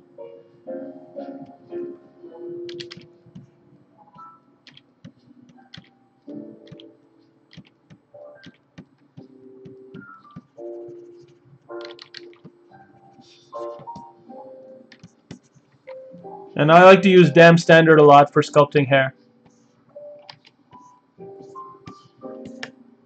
This is how you can find those large pieces quickly.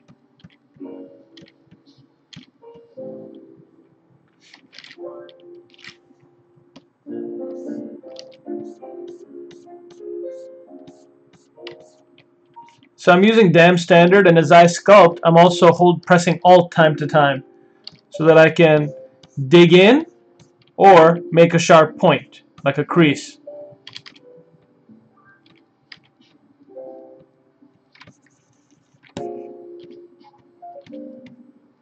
It's got quite the ledge here, so I want to soften that ledge. And the first step with sculpting hair is to just figure out your base as best as you can.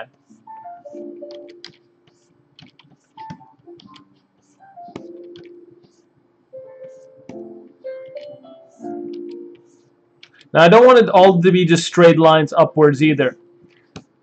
So let's just use this big chunk to talk about something important with hair. And I learned this from Mike DeFeo, famous from working for Blue Sky and Ice Age and Despicable Me. But I don't want to just have all the hairlines kind of follow along with the big chunk, because that, though it may look somewhat appealing, isn't how hair behaves. It doesn't just follow along the big chunk line. It looks far more interesting if the hair kind of curves along and spirals along the edge towards a central point. So it's on you to kind of find that spiral.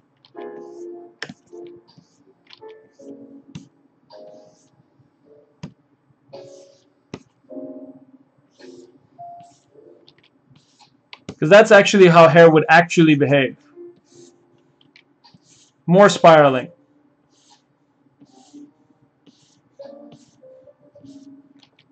And once you do that, then you've actually got some room to expand on it. The other thing is to not have these be so evenly spread apart. Like all of these look like they're the same distance from each other. And that's not okay. So one thing I can do is to just come in here with pinch and just grab this middle one, say, and make it a bit tighter. So this already added a level of complexity now, which makes it feel a lot more organic.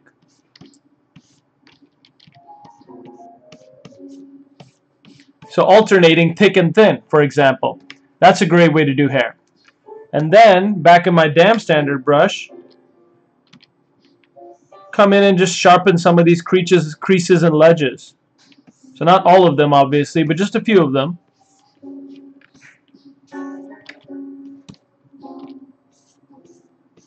And now your hair is looking a lot cooler.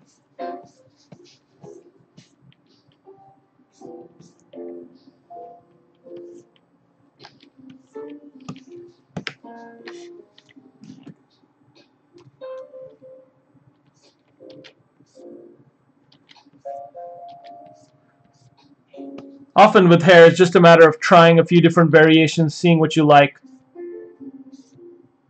But remember those basic tips. Spiraling, more thick to thin, not having things be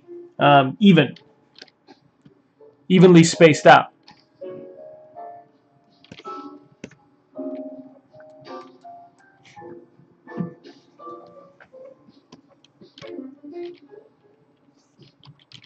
Do the same thing here, just add a bit more of a spiral. to it.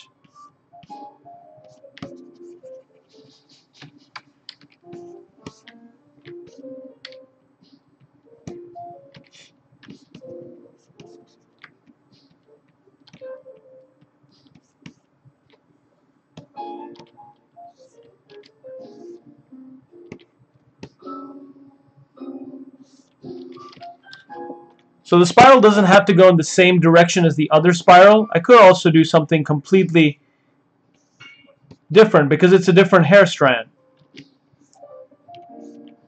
That's the whole point of the clumps, is that the clumps behave similarly, but they don't have to behave similar to the clump that's right next to it.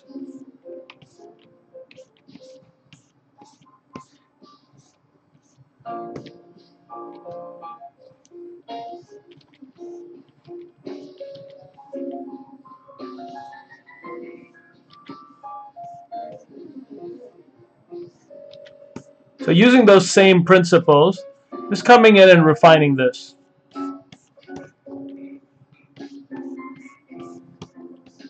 you got to think about hair in terms of where does it all come from and where does it start. So you got to think about the origin. And all of these seem to kind of spiral towards this point where a couple of these just stick out.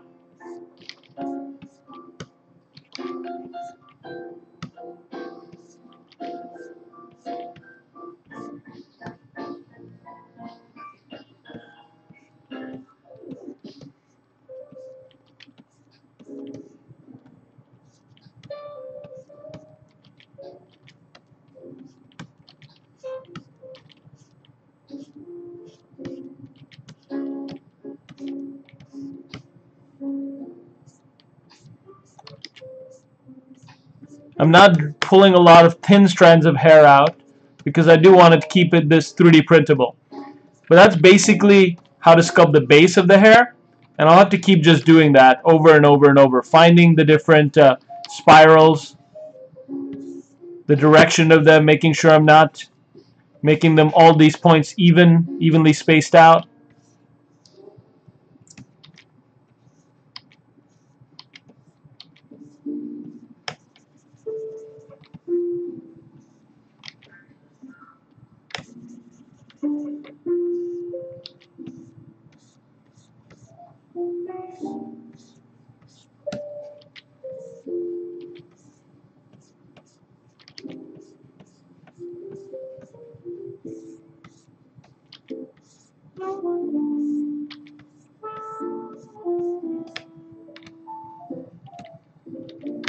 See, this is just coming too much in line with the hair, so I want to change it up now.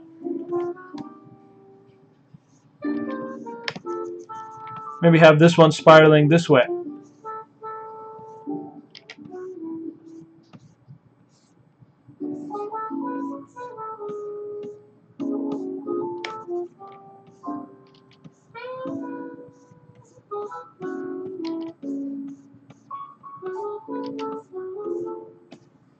Alright, the last steps for my hair, or one of the last steps for my hair. You can see I'm sculpting this one slightly differently because it's shorter hair. Trying to layer it more, trying to line it up with each other a bit better. One of the last steps for my hair is adding strands on top of all of this.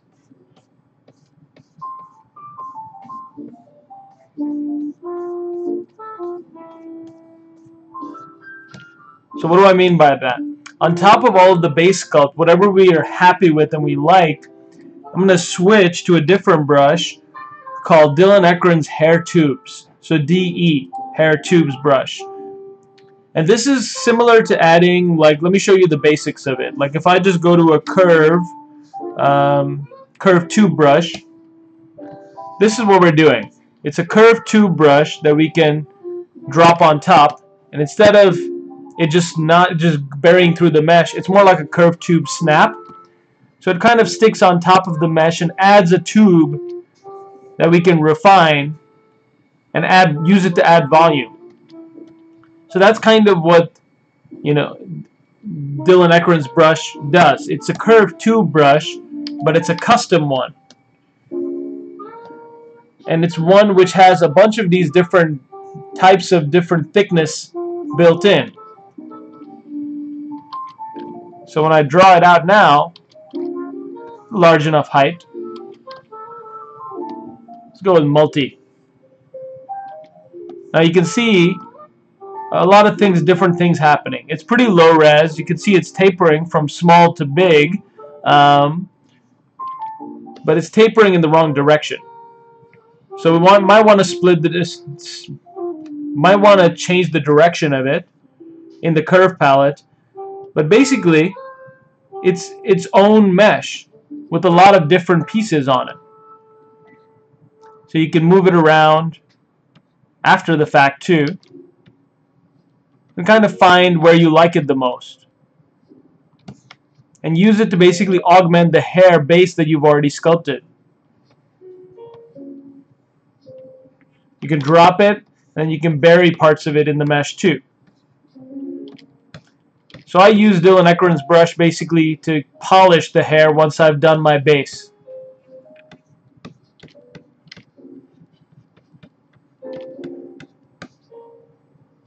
I've had the pleasure of meeting Dylan a few times. Really, really nice dude.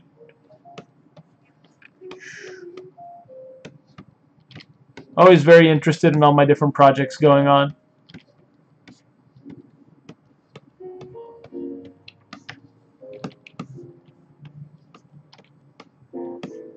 And then I don't want these little bits sticking out, though I could.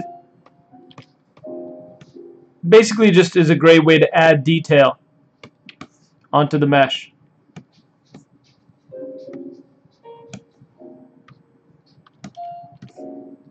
Turn off polyframe, and there you go. You can see how that basically added a whole different new strand that wasn't there before. And you can do that multiple times over the mesh. We'll go to DE hair tubes.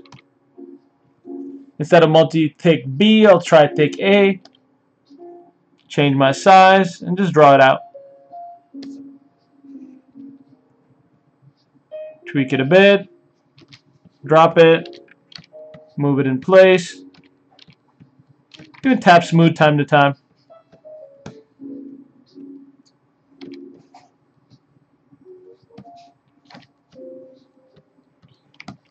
And what I'll do with all these hair strands, once I've got them all over the mesh, because you can see there's just a couple of them right now. Once I have them all over the mesh and I've got like a nice level of polish, then I'll separate them onto their own mesh, divide them, and smooth them out. Let me show you what I mean by that.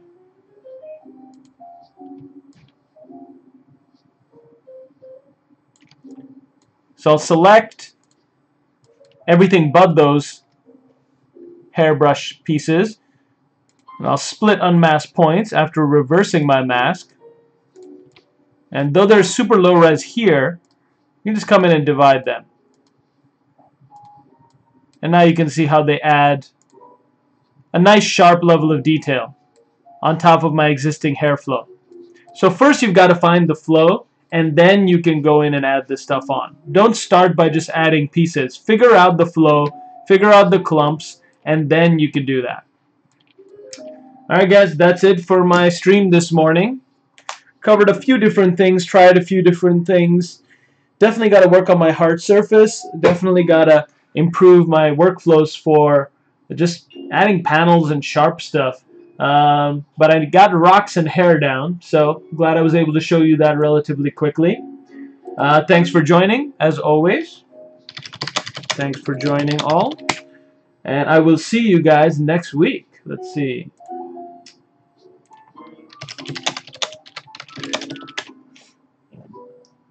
Next week, same time, 8 a.m. to 10 a.m. Pacific Standard Time. One thing I will mention is that this week... Whoop.